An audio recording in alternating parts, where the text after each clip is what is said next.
Please enjoy this feature presentation of the Crooked River Radio Network. This program is rated for all audiences. Buckeye Time is sponsored by CrookedRiverRadio.com. Crooked River Radio is an internet radio station that is live 24/7 playing rock and adult contemporary top 40 hits from the 60s through the 90s. You can find us on Live 365, Simple Radio, Roku, Radio Garden, and even Alexa, as well as our website. Come on and join us on the Crooked River. Welcome to Buckeye Time. All Ohio all the time. Sports and intelligent conversation.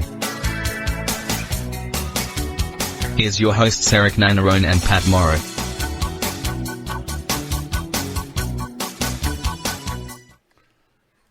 Hello and welcome to Buckeye Time. I'm Erik.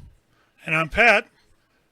And today, we have a big show for you. And with the introduction to it, here's Pat. Oh, thank you, Erik. The guest we have tonight really needs no introduction, but we'll do it anyway. His name is Gene Winters. He's he works with Bally Sports Ohio and Bally Sports Great Lakes, if I am producing or saying this right. He's also a producer and font coordinator. And he also knows an old friend of mine by the name of Jeff Phelps. Good evening, Gene. How are you, sir? Good. Thank you both for having me here tonight. This is going to be a very exciting chat. It's been a while since I've been on one of these kind of forums, so it's nice to get back into it. Well, it's great to have you. When Erik told us that you might be able to get you, I jumped at the chance. Great to have you, sir. Especially with the news and stuff that's going on. This news that's going on here recently with the Browns and that. Oh, jeez. Where do you start? Right. It seems like they finally get out of their own way, and then all of a sudden, bam, they're right back into it again and trying to work their way back up into the good graces of the fans again. Well, yeah. I think I have a lot of questions with stuff that goes on. I understand the situation with Deshawn. He's saying that, I would never do that, or I didn't do it, and it's obvious that he did something. He's a 25-year-old young 26. Man. 26. He probably uses the internet as much as any 26-year-old, and probably has found some of the stuff that's there. Oh, sorry. And the whole thing comes down to, he got caught. He got busted. That's all there is to it. And now we try to limit the damage. While he's swimming around in this damage, he's with the Texans, and they're not exactly the most up-and-up thing here going. And without going into too much of that, my questions start with the decision. Now, mind you, Gene, I know a lot about unions and contracts and stuff like that because I was a auto worker for over 30 years. And when you do a contract, when a contract such as the NFL Players Association contract, it's a binding agreement. You have agreed on both sides to do what that contract says. Now, what gets me is up until this agreement, the simple fact was they had this thing and they put in this contract that they no longer wanted Goodell to do the discipline. And now all of a sudden, we don't like the discipline that's been handed down, so we're going to take that out of the agreed upon hands and take it on our own, and we're going to decide this by ourselves. What a bunch of hooey! What do you think? Right. Yeah, absolutely. Yeah, that's where my first thought was when all this started to happen on Monday, or I guess it was Sunday night when the NFLPA came out and said, you know what, we're going to live with the decision. We're not going to appeal it. We'll just honor what Judge Sue Robinson comes out with. Then of course, the NFL doesn't like it because, as you guys know, they've been pushing for the year-long suspension this entire time, or hoping that was going to be the outcome. And it's a 6-game punishment for Deshaun Watson. NFL comes about now, as you were just saying. Nah, we don't like that. So let's take it to our own arbitrator now, and let's appeal this decision, and we'll find someone within the NFL office, which also is kind of funny and strange, that will now make the next decision on this appeal. Like, both parties went in knowing, agreeing to this in the last labor negotiations, that you would have this independent arbiter. She makes the ruling. They don't like it, and now they're going to take it to another outside party. It's just a strange situation that we've been living since Monday. Oh, well, really since we got Watson, but really Monday as the news started to come down with what the suspension really was going to be. This is just the league trying to save face because they failed on the Ray Rice situation, suspending him, even though there was video and all that with him. And then this is them now saving face by coming down hard on Deshawn to make up for past failures. Right, and you know, I'm sure you guys read Judge Robinson's thing where she even said, there are some things that Watson did that were wrong or that I don't agree with, but as what the NFL already has in place, what they've already implemented in some of their past judgments or suspensions, she felt that the 6 games was a perfect amount for what has already transpired. Now going forward, let's say the next guy comes through with a domestic violence or some kind of issue where he's going to be suspended. Now, if you're that player or the NFLPA, no matter what the ruling is, you go and appeal it again and see what comes about. It's just a strange, a strange situation that all the parties involved are now in, knowing that if you don't get what you want, you're going to appeal or do something so that way you can try to get it. This whole 12-game suspension thing that's been floated out today because Goodell doesn't want him to play in Houston. Well, when he made the schedule, put Houston up earlier. Like, well, I don't know. All these conspiracy theories, I can go along with it and get on board with most of them. Do you think that the decision by the first judge was fair? I go back and forth on this. I was expecting it to be a little bit longer. Honestly, I thought it was going to be like 8 to 10 games. So 6 comes back. I thought it was a little light, maybe a slap on the wrist. But then you think back to last year, he sat out all year. I don't know if it was, obviously part of it was his choosing, and the Houston's telling him to stay, the Texans, I should say, telling him to stay away. But Roger Goodell and the NFL didn't make any judgment on that. So what was he going to do? What if he decided last year that he was going to play or wanted to get traded to Miami or another team that was interested in him last year? It was Goodell and the NFL not making a decision last year, which hurt him going forward to this year. So, does he get credit for last year? He shouldn't. Maybe if you take the weeks after the trading deadline, since nobody went after him, maybe you give him a 10, 11, 12-week credit for last year. But for me, I was looking somewhere in that 8 to 10 range. And when it came back with 6, I thought it was, yes, a little bit light. But as a Browns fan, I was like, you know what? I can make the case that all of last year, all 17 games last year, plus another 6 this year, close to 24 games is a decent suspension when you look at it overall. All right, I'm going to play the devil's advocate here. Deshaun gets 6 weeks or six games. What should Mr. Kraft have gotten? Right. Yes. What has some of these other idiots that have played in the same game, more or less, even if you go back to Brady's Deflategate, those were supposed to be fair, and Spygate, where they took and were reading lips of the other team. How is you just can't change things. A leopard can't all of a sudden change the spots.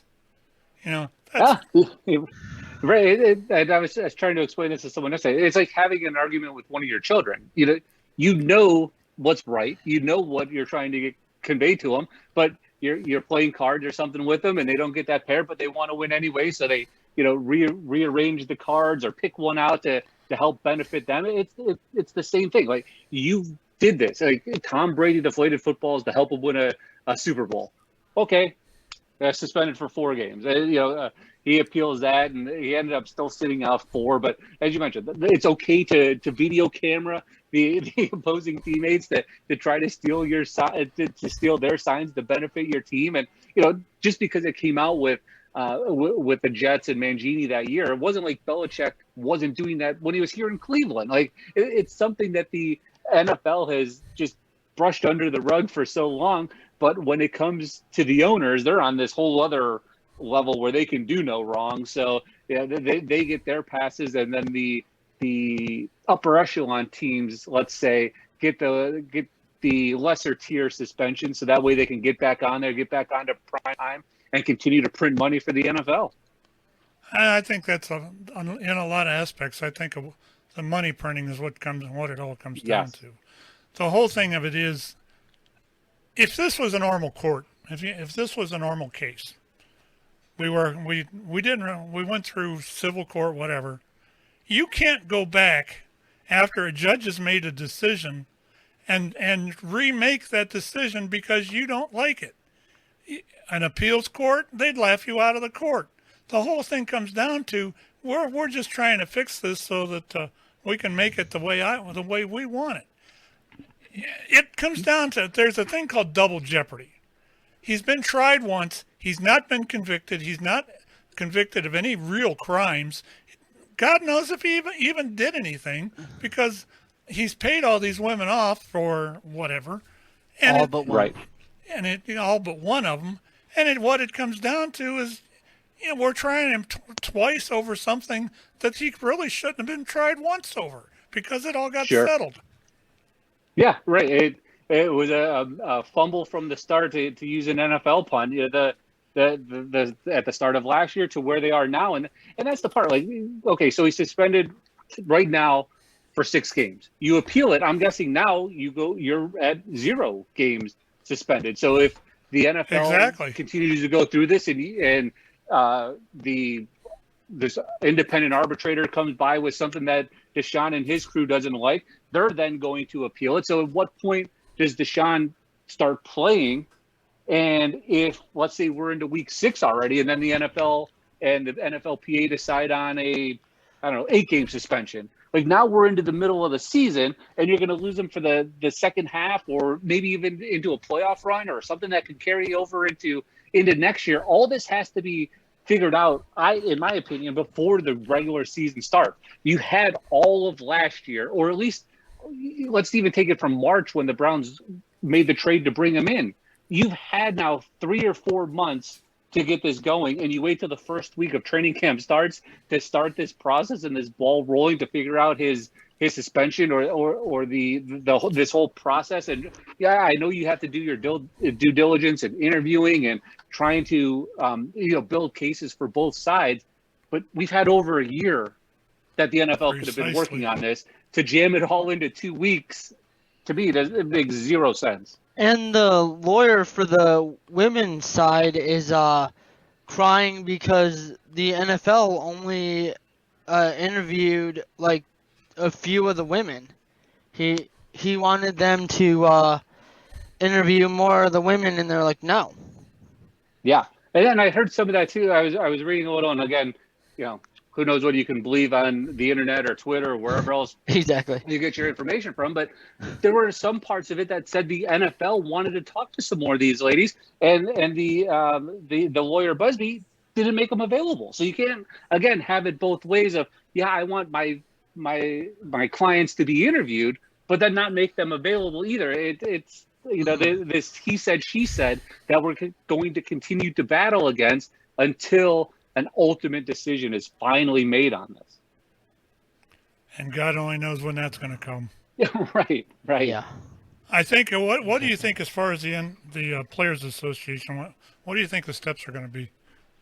I think they're going to see who this Henry guy. I know he was the one that reviewed the cases with Hugh Jackson against the Browns. You know, when they were talking about tanking after Flores came out with his down in Miami. So Henry was the one that was appointed there, obviously ruled in the Browns' favor in this. But if you were the NFLPA, I'm sure you would want someone that Goodell or the NFL hasn't used before. Someone like a Judge Sue Robinson, someone else not associated with the NFL at all. I mean, I guess the win for the NFLPA right now is that Goodell did not appoint himself to be the ultimate ruler in this decision. But now if you're the PA, you wait to see what Henry's going to come up with.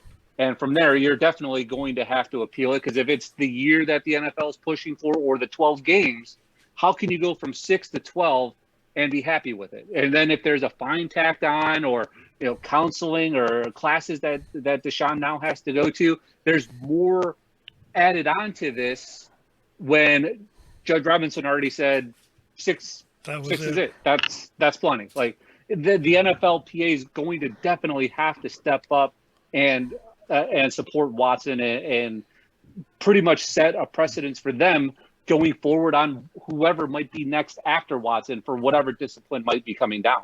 Hasn't Watson said that he's already getting counseling, though?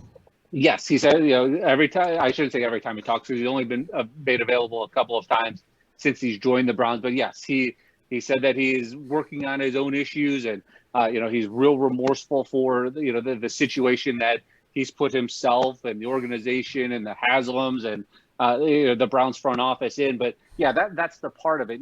We've heard so little from Deshawn, and I guess that's expected too, because you're not going to come out and talk every week and try to clear your name, because now it's in public opinion anyways. It feels like he's already lost to a lot of Browns fans with what has been alleged against him. So for him, it's probably a smart move to try to stay quiet, let his lawyers do all the talking. But yes, the times that he's been made available, he did mention that and how remorseful he is of this situation.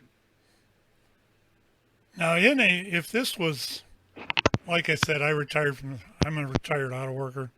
If this was a contract between the UAW and one of the auto companies, if they would have violated the contract like the NFL violated this one, as far as trying to set its own goals and that, we would have walked them out. That would have been the end of it. I wonder, you have to wonder if there's not any kind of a decent settlement here. Could the NFL or could the Players Association walk them out? Wildcat them? Right. That would be the ultimate, the ultimate move for the NFLPA, especially to these owners that, as we talked about, no matter what they do, they're making close to billions of dollars every single NFL season, because the NFL rules all, and it has for the last almost the last 3 decades. So it's that interesting part where how much do the rest of the players around the league, let's say there's 700, I don't know the exact number, but how much of those 700 would then go and back Deshaun Watson and this decision by the NFLPA? That would be very interesting to see. As we know, as Browns fans, they've tried the fans setting up walkouts and things like that, but this is a whole nother situation. If the other NFL teams can, and I should say the other NFL players around the league, could get all in on one agreement until they and really hold the NFL's feet to the fire. Incredible. Yeah, and this is the bad part. We talked about it before the show started. The NFL kicks off their season tonight with the Hall of Fame game, and it's going to have this shadow over it until these situations work themselves out. And it's always a great time down in Canton and with Jacksonville and Oakland here this year, and all of the guys going in this weekend into the Hall of Fame. But again, there's another, I don't want to say black eye for the NFL, but another outside situation, not football related, that the league has to deal with as their season kicks off. Erik, go ahead. Yeah. No, sorry. I just drew a blank right as I was about to ask the question. I completely went blank on what I was going to say. Oh yeah. Do you think the players could end up forcing Goodell out with the next CBA? That could be the next step as well. That could be another interesting piece to this. Where you had the lockout just a couple seasons ago, and Roger Goodell has been here since Tagliabue retired. Earlier, or like 2010, somewhere in that range. So Goodell has almost a decade in as the leader of the NFL. And if the players still continue to not be happy, and this could be that one piece that we start to look back to where, yes, Roger Goodell made some poor decisions in the past, but this could be that one play coming up with the decision on Deshawn Watson one way or the other that pushes the NFLPA and maybe some of, I guess the owners wouldn't, because they love what he's doing, making them money every single year. But if you get the other 700 plus NFL players behind that, it could be the start of the end for Roger Goodell. Absolutely. Yeah, that would. I think for a lot of reasons that would be a good thing. Maybe not a player friendly commissioner, but somebody that I feel like he's very power hungry. I don't know what y'all think about that. And that's where, and Eric, that's what I was thinking. Like, I was glad he did not appoint himself now after after the appeal, because he could easily did that, or someone very close to him in the NFL office. Not to say that Henry's not the guy, but maybe he could have had one of his right hand men be the one to make this decision. Then Roger Goodell is pulling the strings on what the decision and the suspension is going to be. But I thought that out of the gate as well. But he's been Henry's done investigation for the league before, so how do we know that Goodell's not pulling strings behind the scenes to get what he wants? Sure, and there's a little part of me that thinks that as well. Where I was hoping it was going to be brother. someone from the outside, but again, you already went outside to get Judge Robinson to make her decision, and you didn't like it. So maybe they should have started with an inside guy and then went to Judge Robinson to after the appeal process, because one way or the other, someone was going to appeal this decision one way or the other. So now maybe that was part of Goodell's plan, to go to an outside hire first, let her make the decision, and then come back with his own guy. All these different tentacles that are coming off this, it makes this whole thing, fishier and fishier as the days keep going without a decision. Yeah, I have to wonder what she thinks about what's going on. Right. You put her through the ringer. She has to sit through all these testimonies, listen to it, have both sides present their cases, take the time to come with her deliberation, and then go, we're not happy with it. Forget the 3 weeks, 4 weeks, whatever you just spent working on this. Your decision now means nothing. If this was another case, and I would think that it would be in their bargaining agreement that if something that was like that was appealed, both sides should have a word on who is the appeal judge. But it doesn't seem like it's that way, because all of a sudden now Goodell's playing God and saying, I want this person, and that's all it's going to be.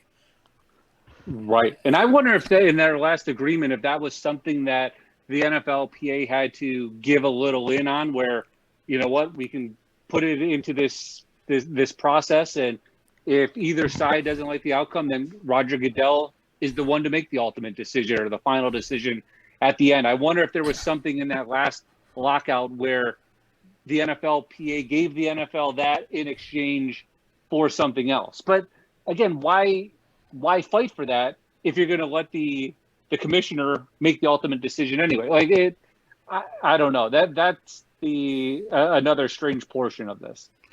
if this was any other team, do you think the results would have been the same? No, this would have been taken care of the second Watson was moved. That's where I go back to last year. What if he was traded to Miami?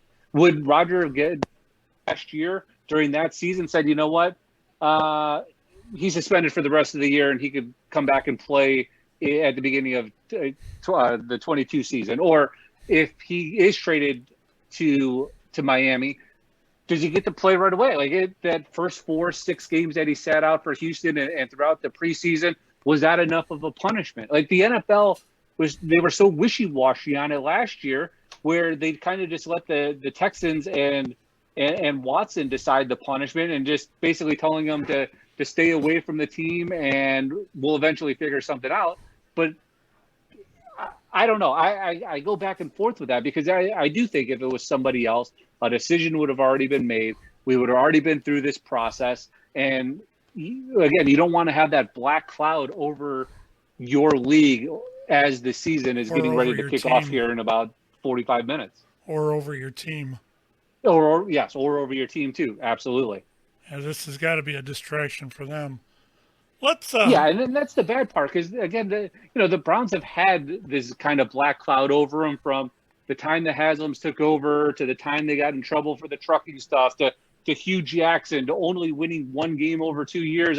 It started to seem like a Johnny Manziel in his time. Like it seemed like this cloud was starting to lift and things were starting to finally turn for the Cleveland Browns, only to come back into this trap that they've been in since coming back in '99. They can't. It seems like they can't get out of their own shadow. 30 quarterbacks in 25 years? Right. Yes. 23 years, right? I'll take them back. Right. At some point, you would think you would be able to find one quarterback in that 25-year span. But as you said, they've cycled through so many. It's really unbelievable how this team has been and how it's functioned since they came back in '99. I always used to blame this on Lerner, and before that, I blamed it on Modell. And of course, Modell, when he pulled the Browns out of here to go to Baltimore, I had a website then, and as everybody would exit my website, there was a banner that said "Cleveland Browns forever." Goodbye, Art, and don't come back. Right. And, yes. I don't think he started the problem. I think he mismanaged things back then badly, and to the point he had no credibility and no credit, and it ruined his reputation. And then he gets and now he's up for the Hall of Fame again, and you look at that whole cycle again of how can this guy that gutted a historic franchise. Tony Grossi would never let him back. Tony Grossi won't let him get back in there. Yeah, right. I don't know Tony personally, but I've listened to him a number of times, and I like the fella. Yeah, absolutely. Yeah, you're absolutely right on that. The number one proponent to keep him out of the Hall is definitely Grossi. Let's shift gears here a little bit and talk about what if we do come down with an 8 or 10 game suspension. 12 games, what have you, year. What do you think are obvious that the Browns might do as far as quarterback? Are we staying with... And I know the odds went up again today in Vegas to get Jimmy Garopolo here, but they made that vesting interest into Jacoby Brissett the second free agency began, knowing that they had Watson. Now, again, not knowing the suspension, I'm guessing that the Browns were hoping that it was going to be in that 4 to 6. I don't even know if 8. They definitely did not want double digits because Brissett can get you through. I would have felt comfortable with him for those first 6. Now, if we get into double-digit games, that's where I worry a little bit because this team is finally to where it needs to be, just missing that quarterback piece. You have arguably the 2 best running backs in the NFL. Now you have Amari Cooper here, a guy that's not a spring chicken anymore, a guy that's a veteran, a guy that's been through playoff run. Peoples-Jones is starting to make his run a little bit now too. So the pieces are there. Then you get Clowney and Myles Garrett and all the defense making their strides, and maybe one of the best young secondaries in the NFL. So all the pieces are finally there for them to make that run, where I don't know if you can get by with just a game manager in a Jacoby Brissett for 8 or more games. I think you can live with it for 6 or less. I think when you get over that, you're going to have to look for maybe more that veteran type quarterback. If it's Jimmy G, which I'm kind of leery on with him coming back from an injury. You know, I know people mention Ryan Fitzpatrick, but he's retired now. Like let him go and let him be. It's going to be interesting how the Browns might change their tune on Brissett once they know what the ultimate number is going to be. Yeah, I was actually just going to bring up the whole, is Garoppolo ready because of the shoulder, coming off the shoulder, like you just mentioned, Gene. Yeah, and not to cut you off, Eric, they were showing video of him yesterday throwing at 49ers practice. Now, again, everyone's going to look good when they're in shorts and just wearing their helmet, and you don't have the pressure of 11 guys coming at you and having to make those split decisions. So yes, he probably looked good throwing against air to wide receivers going through walkthroughs. I get that, and he was a big name for the last couple of years. And look, he ultimately took San Francisco to the Super Bowl, so it's not like he's a garbage quarterback. I'm just worried with the injury history, what kind of player you're going to get coming back again. And is he really a good team guy? I've heard things in the last couple of days that the teammates don't exactly like him.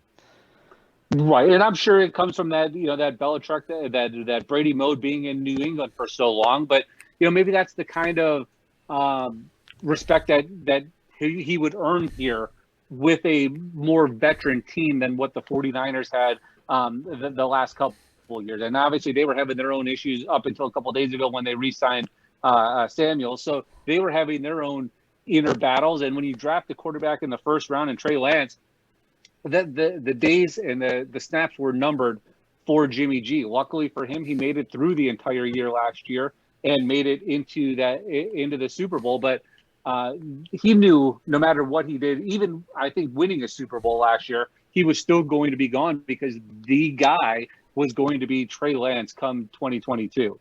Mm-hmm. Which was, they signed him to that big contract and then drafted Trey Lance that early. That's kind of ridiculous on their part, but whatever. Yeah. Well, and that's the part too. You signed him to this big deal, so now it's going to make it even harder to try to move him as well. If you're the Browns or another team in the NFL looking for a quarterback, you're not going to give up a ton. I mean, what else do the Browns have? They've already given up a ton to get Deshaun Watson here. So what more do you have to give up without mortgaging the future? Yes, your window is here right now, but getting Jimmy Garoppolo here, does that make you better than the Cincinnati Bengals? I don't know. Does that make you better than Pittsburgh or Baltimore? Probably. I would hope so. But again, I'm interested to see how Lamar Jackson plays this year for Baltimore if he doesn't have his new contract signed by week number 1. So that could put a whole new spin on the things as well. But if you're anyone in the AFC North, what move are you going to make this year that's going to get you better than the Bengals? Because the Bengals are now the team teams in the North are chasing. Have the Steelers announced who their starting quarterback is? No, they keep going back and forth. I know a couple of days ago Trubisky was the one taking the first team reps, but you would think with Pickett there, he's going to ultimately be the guy unless you try to nurse him in kind of like they did with Big Ben 15 years or 16 years ago when they have Tommy Maddox, and they worked him in slowly until Maddox was injured. Then all they did was run the ball with Jerome Bettis. Next thing you know, they started the season like 14-0 or 15-0 or 15-1, something like that, where they ended up going to the Super Bowl and winning it that year, which is something, if the Browns want to go that route, you definitely have a very good running back room to try to speed up the game and keep that clock running with the two big workhorses that you have. But Ford's going to be very good this year, and Dearness Johnson is going to be another one that's going to get a lot of time in that backfield for the Browns. I've heard rumors that Johnson was could be up for a trade.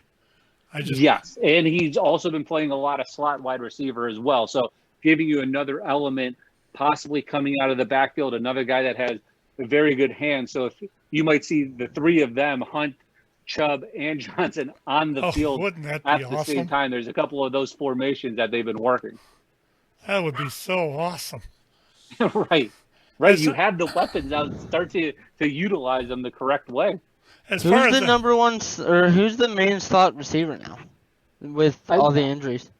Right, and I think they're going to start rotating between that. Obviously, Cooper and Peoples-Jones will be your two main outside guys, and it looks like both of them have had good chemistry. Now, again, a couple days or 5 days worth of practice so far. So, both of them have looked good, and both of them have played well with Deshawn Watson throwing them the football. So you have those two. You have three very good tight ends, and Njoku got paid like a top 5 NFL tight end for some reason.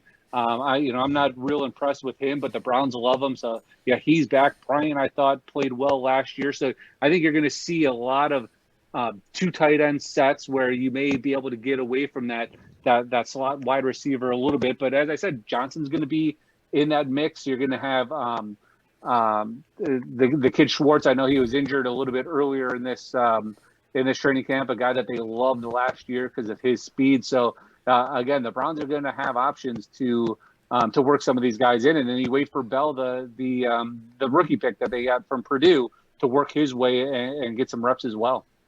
As far as the Garopolo situation, I've always liked Jimmy. I liked him when he played when he was up there and with the Patriots, and when they traded him, I wanted him here when they traded him to San Fran. Yes. I think he'd be a good fit here.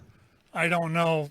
I think to me, it would be an obvious move if the Watson thing does blow out of proportion and blow out of what it is now. 6 games, then I think we can live with.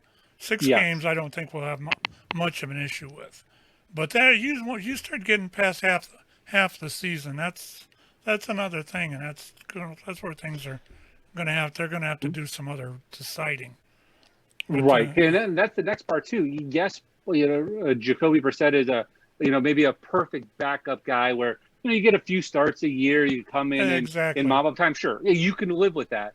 But what's now after him? Is it going to be Dobbs? Is it going to be Rosen?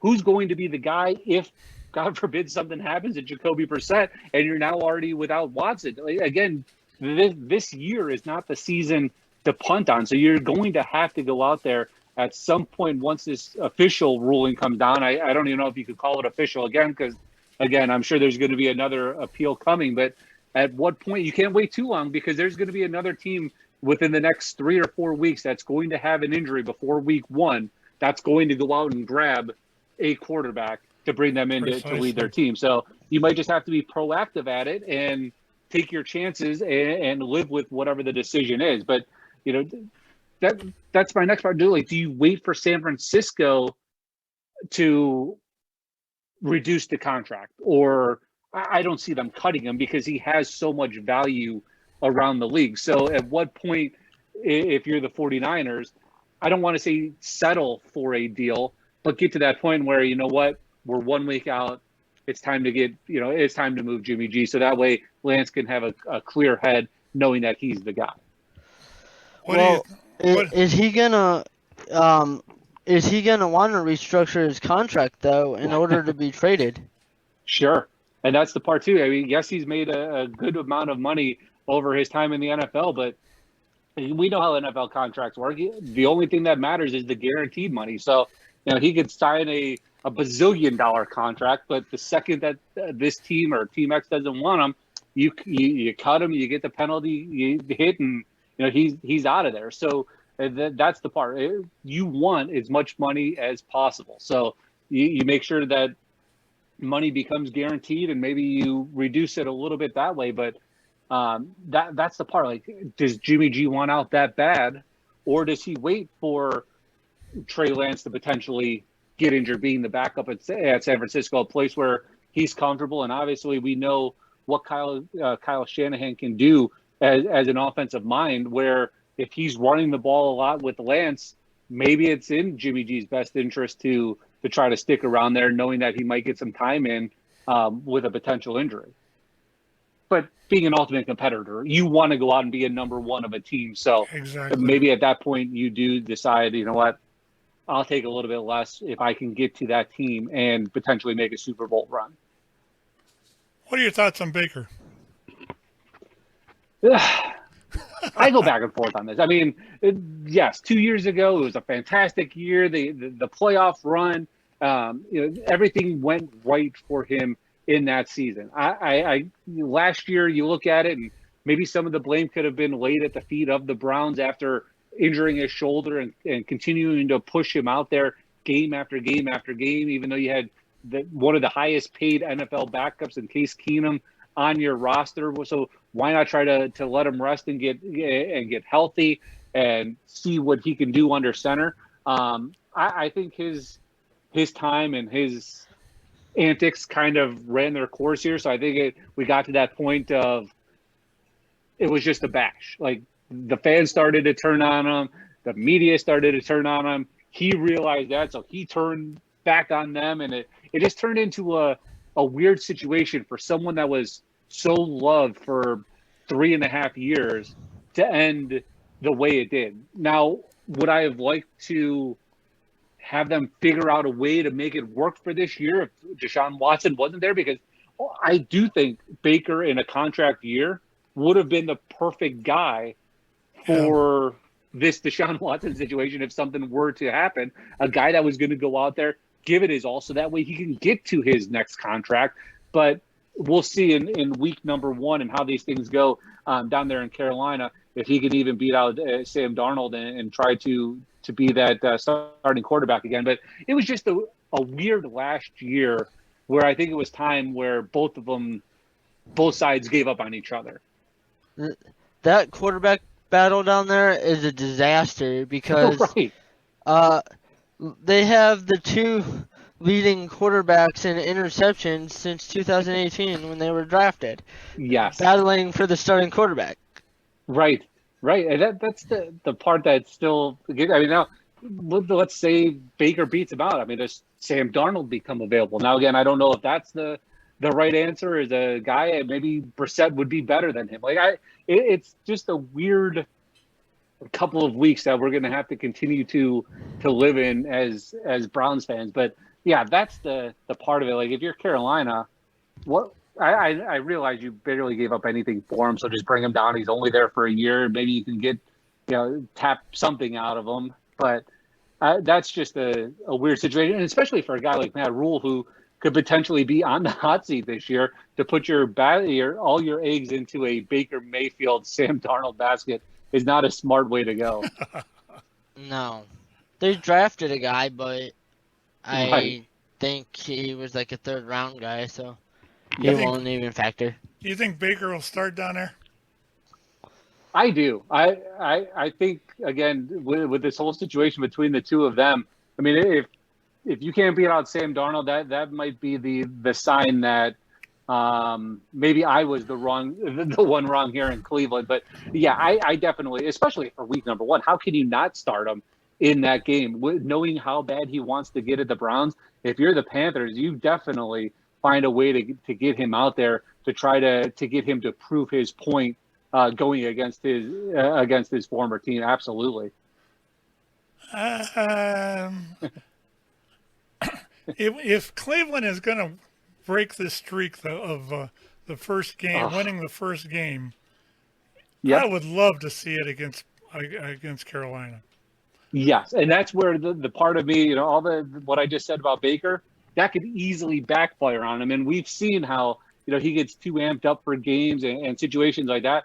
I would love to see him come out there with all that hype, maybe even take the Panthers down on the opening drive and score a touchdown. Let him get a little bit more, attitude, a little more cocky, and then let the Browns just turn it around and really just take it right to him. Yes. Or how about take it down to the 1 yard line and fumble it? Right. Yeah. Throw a pick or that would be even better. Yes. Yeah. My thoughts on Baker was he was good while he was, the 1 year was pretty good. I think what really ruined him was the fact that he started getting perturbed by the fans and showing quite a bit of immaturity. That when he started arguing with the fans and going at them through the media and all that, I thought, that was the second or third game before the end. When when that all happened, I thought, man, he's not going to be here next year. And then all of a sudden, at the end of the year, what's his name? Andrew Berry comes out. Oh, we're going to stick with Baker. Yeah, he's going to be our quarterback next year. Wink, wink. Yes. Oh, yeah. They're trying to raise that trade value if there was any there. And that was the thing. Like, it was easy, I think, to fall in love with Baker Mayfield, the underdog, guy that transferred so many times. A guy that we were waiting for because I think the fans' dislike of Hugh Jackson. And then, Tyrod Taylor was just been a journeyman back. Like, how can Baker not beat this guy out? And you're coming off a no-win or a one-win season. It's like, how can this guy not be the starter? And then, unfortunately for Taylor, he gets that injury. And then, for Baker, it was, I don't want to say smooth sailing after that because he did have to deal with the Hugh Jackson and Todd Haley fiasco and then get into Freddie Kitchens. But when he got his opportunity right away, he delivered, and that quickly got everyone to rally behind him and get on his side. But, yeah, as you mentioned, it when it turned, it went quickly. By the time Andrew Berry said that, though, they had already been looking for a quarterback for 3 months or 2.5 months. Right. So. Well, not to turn it back to Watson real quick, but, as you're going through that whole process with Watson of, he's going to meet with Atlanta. He's going down to meet with New Orleans. He's going down to meet with Carolina, making that whole AFC South. Like, at what point there do you maybe that's where the $240 million guaranteed came in because you could not at that point go back to Baker. So it was, what? This is the guy. We're going to have to go all in on this and make it work somehow, regardless of what happened. We're going to pay him the most to make sure that we get the guy that we need because we can't go back to this one. And obviously there was probably someone that they did not like in the draft. So you're then stuck with, we have this talented roster. We need the best signal caller we can find. Precisely. Exactly. I think too that there wasn't much out there as far as choices to come to Cleveland. Right. You had rumors of what's his name from I can't think. Aaron Rodgers. Aaron Rodgers, yeah. You had rumor of that. I don't want him here. You had some other lessers that Matt Ryan. Matt Ryan was meh. Right. Yeah. I've always said though that you can actually, if you have a good team, you can actually win with mediocre quarterback. It's been proven in the past. Bubby Brister, for instance, comes to mind. And, he took, he went to 2 different Super Bowls because he was mediocrity. But, the way that Cleveland is right now, with what they've got here, they need to get something. If it's not Deshawn, then they got to get something in here that's going to rock and roll this. Because I'm not getting any younger. I want to see at least a Super. I've always said, if the Browns ever get to the Super Bowl, I will record that, and if they win, I'll play it over and over and over until it wears out. And if they lose, I'll throw it in the corner and forget it. Right. Watch it every single day for the rest of whatever time you have left on Earth. Absolutely, definitely the same thing. That was my thought. Like you mortgage everything to be there, and then you're making sure that it records to relive it and just cherish what we've all been waiting for, basically all of our lifetimes. And unless unless people are around for that 64 team, this is what you've been waiting for. And that's not to get onto a different tangent, but that's what bothers me about the NFL, because you forget how good the Browns were in the 40s, 50s, and the 60s, because the NFL, for some reason, did not exist before the Super Bowl in people's minds. But when you go back and look at how good and how dominant the Browns were through that entire year, through those entire decades, it shouldn't be overlooked. But unfortunately, in this world of the NFL, if it didn't happen before Super Bowl one, it's basically like it never existed. And there's not very many teams that are left out there that haven't been to the Super Bowl or actually played in one. I got a couple other offbeat questions here, but I do want to go into where do you think Odell Beckham's going to end up? That's the one. Like, do the Rams try to run it back again? I know Dallas is now interested in him, and which makes sense. You might as well try it. Dak Prescott's there. Zeke Elliott today is talking about how he's going to get into the Hall of Fame and get his gold jacket, and if he gets to 10,000 or more yards, that he's definitely in.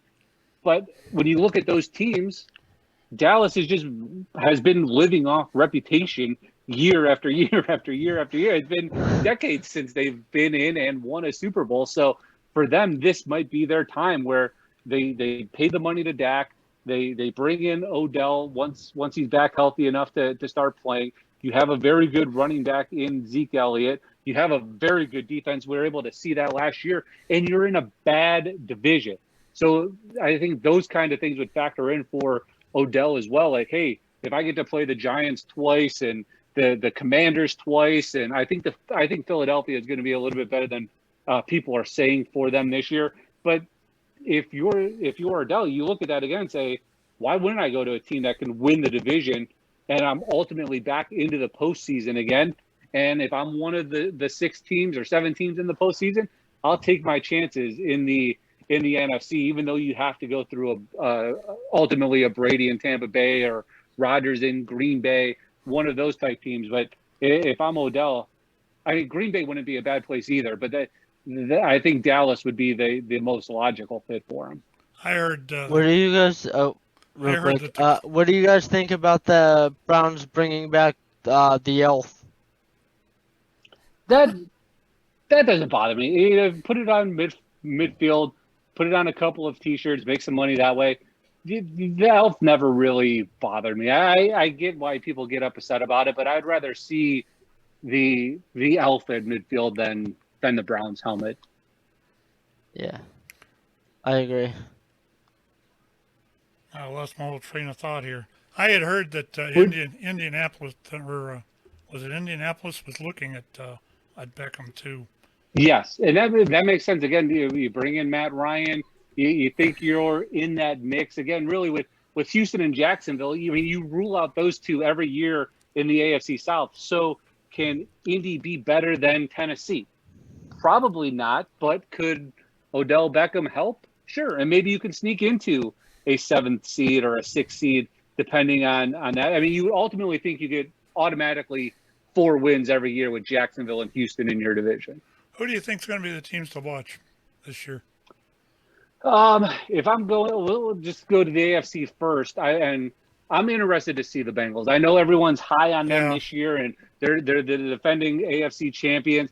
I want to see it 2 years in a row before I'm fully onto that bandwagon. I think San Diego's going to make a good run. I'm very interested in seeing Oakland tonight. And not that they're going to show much here in the preseason, but I like some of the moves that they made. I know Derek Carr gets bashed, but I like him as a quarterback. Denver, I'm kind of interested in because of Russell Wilson. I still don't think they have enough to make a little bit of noise. I want to see what Josh Allen can do in his second year of being the guy, being an NFL star. If he can continue to live up to those expectations. So I'm looking at Buffalo. I'm kind of interested in Miami too, to see how Tulo and Hill and those guys that they're starting to put together, if they can do anything. But ultimately, I would say Buffalo, Miami, San Diego, and Oakland are 4 of the teams I'm interested in, and the Bengals to see if they can build upon what they did last year. I think Baltimore could be interesting too, depending on what happens with Lamar Jackson. Now, if he signs a deal before the season starts, I'm not as interested. But if he's playing for a contract all season long, I'm interested to see what he can put together. On the NFC side, Dallas is interesting. I want to see Green Bay again if they can continue to put this run together. San Francisco now, if Trey Lance and when he becomes the guy, I want to see if they're going to make that right decision. I really do like Kyle Shanahan and what he can accomplish with quarterbacks and with the offensive mind that he has. If he can just plug in the next guy and not miss a beat. I'm trying to think. Tampa Bay does. I mean, I've seen enough of Brady for 25 years now. Like, you know what you're going to get. He's going to win his 10 games. He's going to get to into the postseason, and we'll see what he could accomplish. Those are probably, the 8 to 10 that I'm interested. I'm more interested in seeing the AFC teams. I think the AFC is finally taking that step where they're ultimately better and have better talent and competition than what the NFC is putting out. I'm surprised you didn't say anything about New Orleans. See, that's with Sean Payton being gone, Drew Brees out of there, that definitely is that's the hard part, because they ultimately just get lost in the mix and somehow win 9, 10, 11 games every year because everyone just appoints Tampa Bay because of Tom Brady, and everyone else is just underneath of them. But that's another division where, Atlanta twice, Carolina twice. It could be a nice way to maybe back into a playoff spot for the Saints this year. I kind of wonder about that. Some of the teams that I don't think are going to do much. Jacksonville, I don't look for much out of them. I don't look for much out of the Panthers. What do you think about New England? You've got a second-year quarterback up there now that is he's actually under Bill Belichick, and he really learned a lot last year.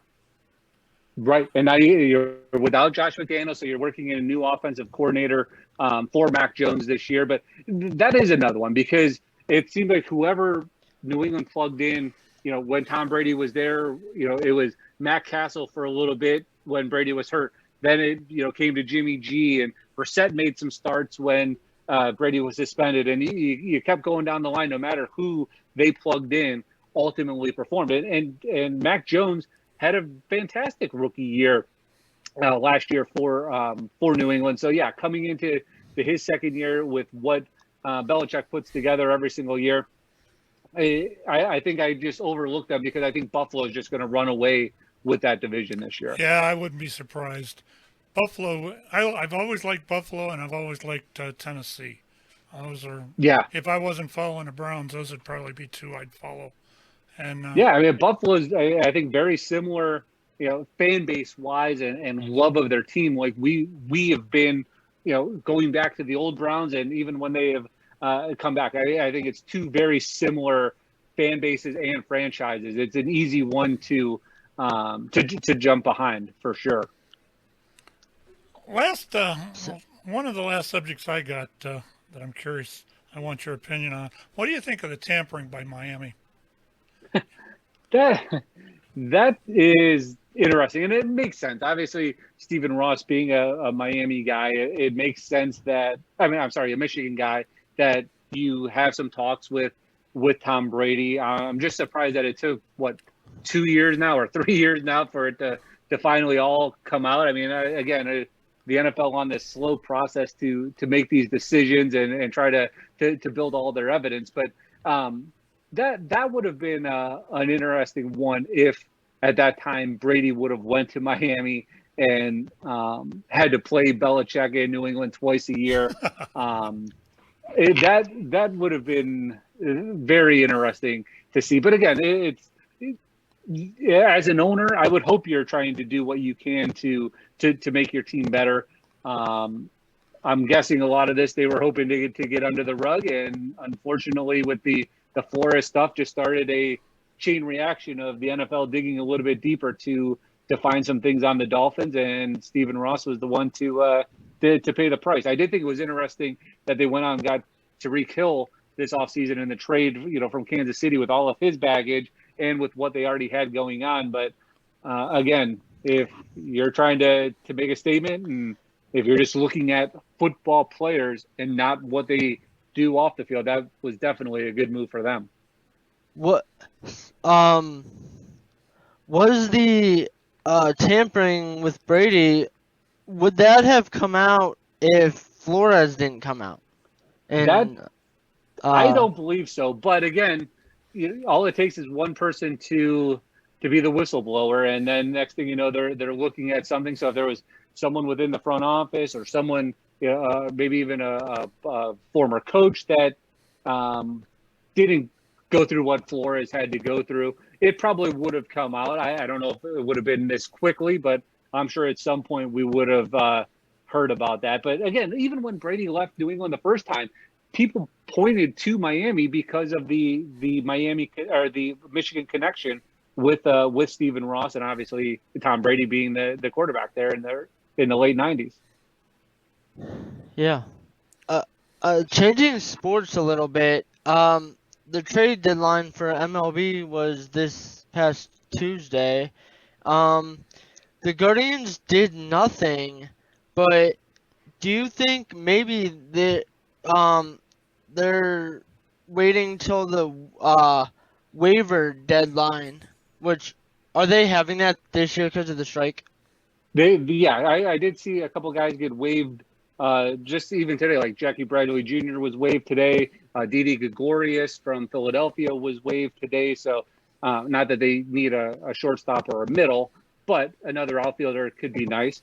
I was kind of surprised that they did not go out and make a move at the deadline, especially with all the moves that Minnesota made to help bolster their team to try to make that run here at the AL Central. But I kind of go both ways. Yes, I was upset that they didn't do anything, but I'm also interested to see some of these young guys like the Nolan Jones, the Stephen Kwan, the Freeman kid that just came up, Will Ben. Like, I'm interested to finally see some of these prospects that we've heard about for so many years that have never got their opportunity. And even going back, Francona's first couple of years, we would move some of those guys for the veteran players. Now we're to the point of, I think they could have and should have made a couple of moves, but I'm not going to be ultimately upset as long as these kids keep getting that opportunity. And I think you were able to see that the day after the trade deadline, sending down Franmil Reyes, a guy that had over 30 home runs last year for this team, sent down to AAA Columbus, where they reactivated Oscar Gonzalez, and he had a big hit yesterday. I think he had 2 doubles yesterday, or a double and a single in yesterday's game, along with a home run. So, we'll see if these kids can continue that maybe a little bit of a hot streak that they're on coming into these September months. They're getting to a point where they're playing more games this year than they've played in any minor league season. So we'll see if they can continue to keep that up, and the Indians can the Guardians, can continue to stay in contention here with Minnesota. And remember that it's expanded playoffs this year too. So the 6 teams are going to make it this year again. So, you can possibly slide in there. I think it's going to be a little bit far stretch. I think it'd be a lot easier to win the division and get in this year, but you still have that outside chance of being one of those extra wild card teams to get in this year. One player that's been really surprising, at least for me, is Jimenez. Mm-hmm. Like, especially he kind of got off to a shaky start at the beginning of the year, and then recently he's been doing really well. Yeah, this is the guy that they liked in that Francisco Lindor trade when they sent Lindor and Carrasco over to the Mets. This is one of the guys they wanted to make sure they got back in return. And I think the combination of him and Rosario, although I think Rosario is not a great shortstop, Jimenez will probably be over there at some point, taking over that position, and hopefully for years to come. But once Jimenez came back from AAA Columbus, he really turned his season around. Obviously, we know he was an all-star this year, putting up fabulous numbers. And some of the numbers that he's putting up with runners in scoring position and from the 7th or 8th inning on, some of the stats that he's been able to produce this year have been off the charts. So hopefully he continues down that path, and it makes the the Lindor trade sting a little bit less, because he's definitely a guy you can continue to build around, a young guy that should be here for the foreseeable future. What do you think they'll do at catcher? Because they need to do something. Yes, I was really hoping Murphy from the A's was going to be their trade target, or even Contreras from the Cubs. I guess that asking price for Contreras was too high. A number of teams were trying to get in on him from Chicago, but that's the part. It seems like the position of catcher now is like almost a punt position. Like, as long as the guy can call a game and is a very good receiver, we'll take a 200 or below average. Now, yes, Austin Hedges has a hit here and there. He's ultimately a very good sacrifice bunter, as we have seen over the last couple of weeks. But that's definitely a position here coming in this offseason that they're going to have to explore. And I know Naylor's brother, Bo Naylor, has been putting up some very big numbers down in Akron. He's now been recently promoted to Columbus. So we'll see if maybe he's a factor into the mix next year. But it's definitely a spot you need to get a little bit more punch. I would give up a little bit of the defensive side to get a guy that can produce just a little bit more than what this catcher tandem is putting out for the Guardians this year, and even what they did last year too. I mean, catcher used to be like the power hitting I can't talk position. But, like, it seems like it's not, they don't care about it. It's like when Ray Farmer was here as GM with the receivers.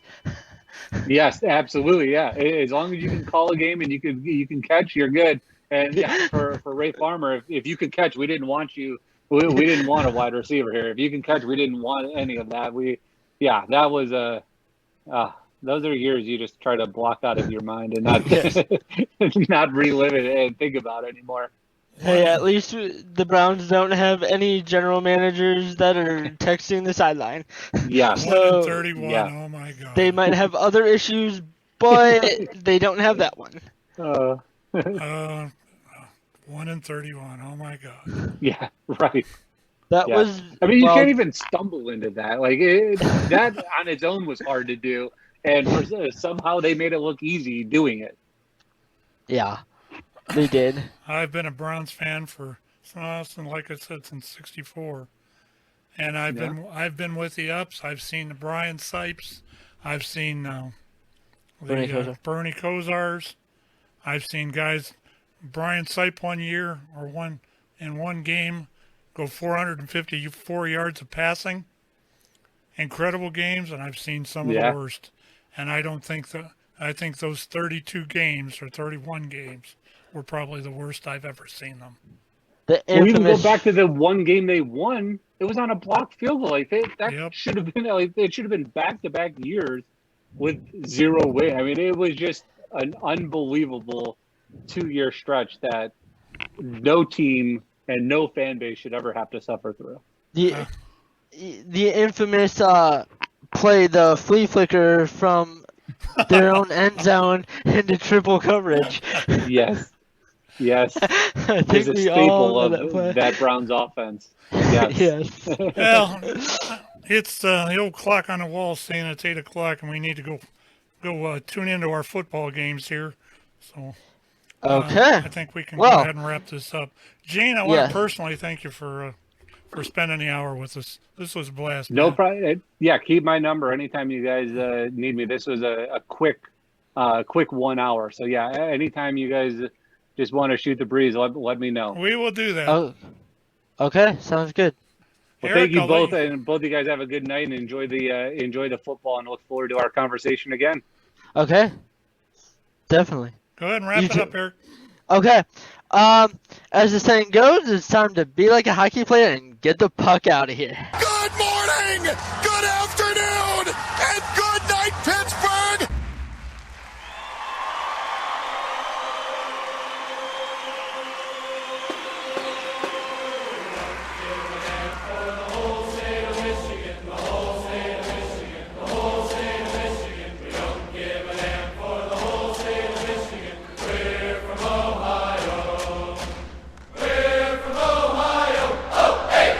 We're